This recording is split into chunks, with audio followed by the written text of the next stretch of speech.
हाँ तो बच्चों, आज हम लोग क्लास जो है बायोलॉजी में जनन तंत्र को पढ़ेंगे कि जनन तंत्र क्या होता है। मैट्रिक में 5 नंबर का सवाल आता है, दीर्घ उत्तरीय प्रश्न, जिसमें आएगा सवाल कि नर जनन तंत्र का चित्र बनाइए। तो सिर्फ आपको चित्र यहाँ बनाना है और चीजों को ऐसे दर्शा देना है।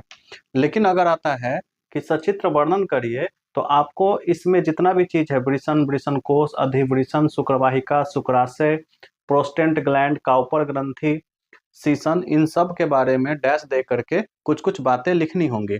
मैंने यहाँ पे कुछ कुछ बातें लिख भी दिया है, लेकिन इसको लिए पहले मैं आपको फिगर समझा देता हूँ।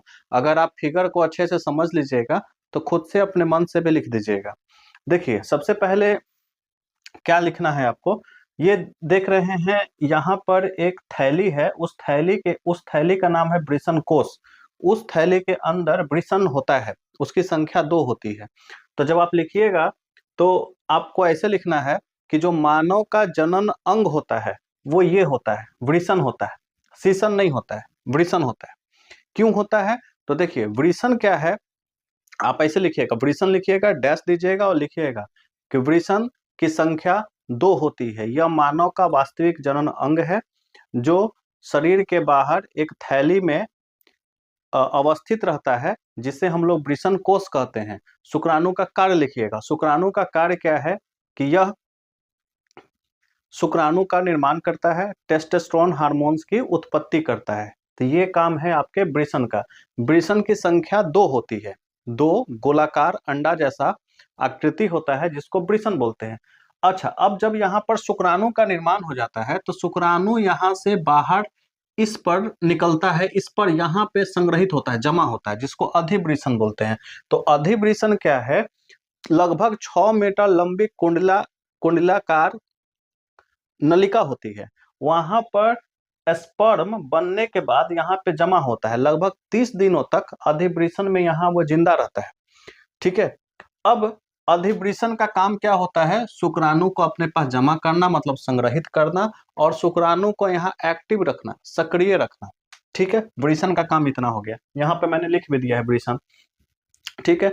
अब जब यहाँ पर सक्रिय हो जाता है, स्पर्म परिपक्व हो जाता है, यहाँ से फिर वो बाहर निकलने के लिए तैयार होता है।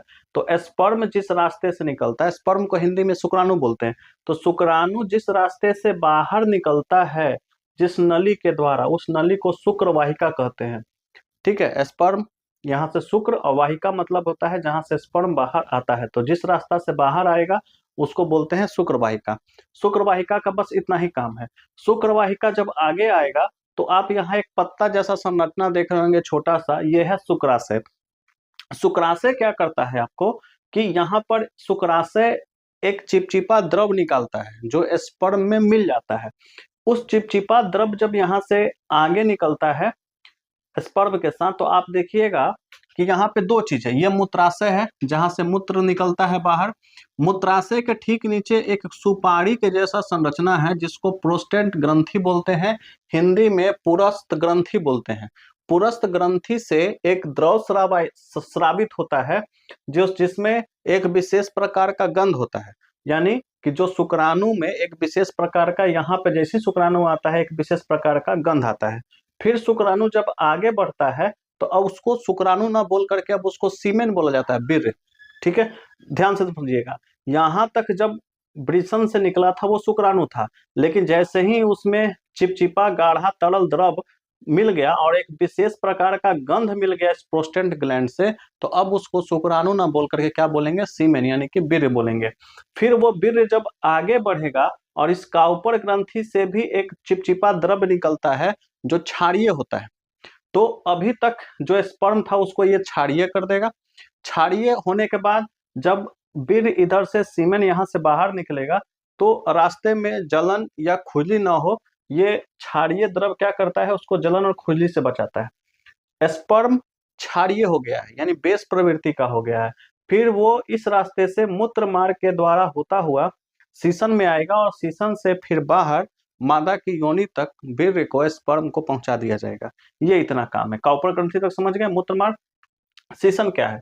सीसन एक बेलनाकार मांसल संरचना होता है जिसका बस इतना काम होता है कि स्पर्म को मादा की योनि तक पहुंचा देना। ठीक है। इसी सब चीजों को मैंने यहाँ पे भी लिख दिया है, जिसको आप बारी बारी से पढ़ भी सकते हैं। कि जैसे सबसे पहले वृषण, तो ये पुरुष का सबसे वास्तविक जनन अंग है। ऑब्जेक्टिव में क्वेश्चन भी आता है कि पुरुष का वास्तविक जनन अंग कौन है, तो शीशन नहीं मारिएगा, वहां पर आंसर वृषण होगा। यानी कि वृषण वास्तविक जनन अंग है। क्यों? क्योंकि ये शुक्राणु का स्पर्म को बनाता है और टेस्टोस्टेरोन हार्मोन का स्राव भी करता है। इसकी संख्या कितनी होती है? 2। यहाँ लिखा हुआ है, यह पुरुष का जनन अंग है। देखिए लिखा हुआ है यहाँ पर, क्या है? जनन अंग है। कौन सा? वृषण। इसकी संख्या कितनी होती है? 2 होती है। जो शुक्राणु क्या करते हैं? शुक्राणु बनाता है। यह एक थैली में स्थित होता है जिसे वृषण कोष कहते हैं। ये थैली है जिसको वृषण कोष कहते हैं। इसका कार्य भी लिख दिए हैं कि यह शुक्राणु का और टेस्टोस्टेरोन का निर्माण करता है।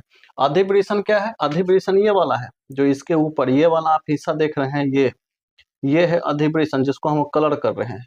ये 6 मीटर लंबी नलिका होती है जो एक जगह जमा होता है, जहां पर स्पर्म जाकर के सक्रिय परिपक्व होता है। जो हमने यहाँ लिख दिया है कि संग्रह स्थल है और यहीं पर शुक्राणु क्या होता है? परिपक्व होता है। आगे बढ़ता है तो शुक्राणु कहाँ पहुंचेगा? शुक्राशय में। ये शुक्राशय क्या है? एक रास्ता है जो शुक्राणु को क्या करता है? आगे बढ़ाने का काम करता है। फिर शुक्राणु कहाँ जाएगा? इस शुक्राशय में। शुक्राशय क्या है? एक चिपचिपा पदार्थ निकालता है। फिर ये आगे बढ़ेगा तो यहाँ जो गोल सुपारी जैसा संरचना आप देख रहे हैं, ये वाला संरचना, ये प्रोस्टेट ग्लैंड, हिंदी में पुरस्थ ग्रंथि बोलते हैं। जो क्या करता है? देखिए गोल सुपारी जैसा होता है, गोल। इससे एक द्रव स्रावित होता है जो शुक्राणु को क्या करता है? विशेष गंध प्रदान करता है। फिर जब यहाँ से वीर्य आगे बढ़ेगा तो ये काउपर ग्रंथि है, जो कि यहाँ देखिए काउपर ग्रंथि वीर्य को, देखिए यहाँ वीर्य लिख दिए, वीर्य को क्या करता है? क्षारीय बना देता है। फिर यहाँ से वीर्य आगे बढ़ता है मूत्र मार्ग के द्वारा होता हुआ शीशन तक। शीशन क्या करता है? वीर्य को मादा की योनि तक पहुंचाने का कार्य करता है। ये हो गया आपका नर जनन तंत्र। अच्छा, एक चीज बड़ा कंफ्यूजन होता है बच्चों में कि नर जनन अंग और नर जनन तंत्र में क्या अंतर? दोनों में अंतर है। तंत्र क्या होता है कि शुक्राणु को मादा की योनि तक पहुंचाने में जब निषेचन की प्रक्रिया होती है, यानी शुक्राणु को मादा की योनि तक पहुंचाने में, अंडाणु तक पहुंचाने में, निषेचन करने में जिस अंग का उपयोग होता है, जो जो तंत्र काम करते हैं, उसी को नर जनन तंत्र कहते हैं। जबकि अंग में होता है कि अलग हो गया, कि वृषण अलग अंग हो गया, अंडाणु अलग अंग हो गया। ठीक है, तो बस इतना ही। नर जनन तंत्र, कोई पूछेगा कि नर जनन तंत्र किसे कहते हैं, अगर 2 नंबर में आ गया तो क्या लिखिएगा? यानी कि शुक्राणु को अंडाणु के पास निषेचन में पहुंचाने में जो जो सहायक तंत्र होता है, उसको नर जनन तंत्र कहते हैं। ठीक है, तो बाकी आप इसका स्क्रीनशॉट ले लीजिए। नेक्स्ट क्लास में हम लोग फिर मिलते हैं। इसका स्क्रीनशॉट ले लीजिए।